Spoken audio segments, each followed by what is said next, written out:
Dhaka theatre চর্চায় গতি আনতে সাথে নাট্যদল ও নাট্যকর্মীদের উজ্জীবিত করার লক্ষ্য নিয়ে এক প্ল্যাটফর্মে এসেছে ঢাকা মহানগরীর ৭১টি নাট্য সংগঠন।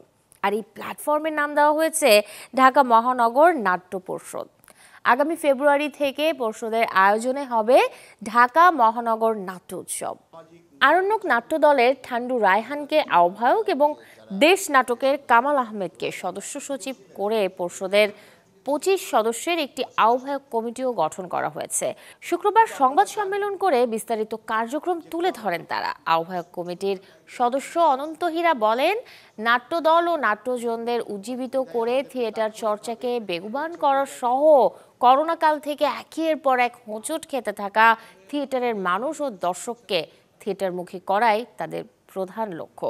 পর্ষদের উদ্যোগে আগামী ফেব্রুয়ারি থেকে পর্যায়ক্রমে বিভিন্ন নাট্যমঞ্চে ঢাকা মহানগর নাট্যোৎসব ২০২৫ আয়োজন করা হবে।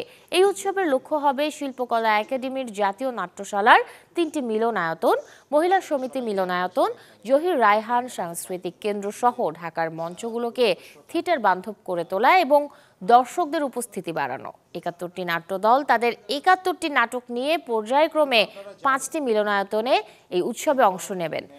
মঞ্চ নাটক করার মতো আরও জায়গা পাওয়া গেলে সেখানেও এই উৎসব সম্প্রসারণ করা হবে।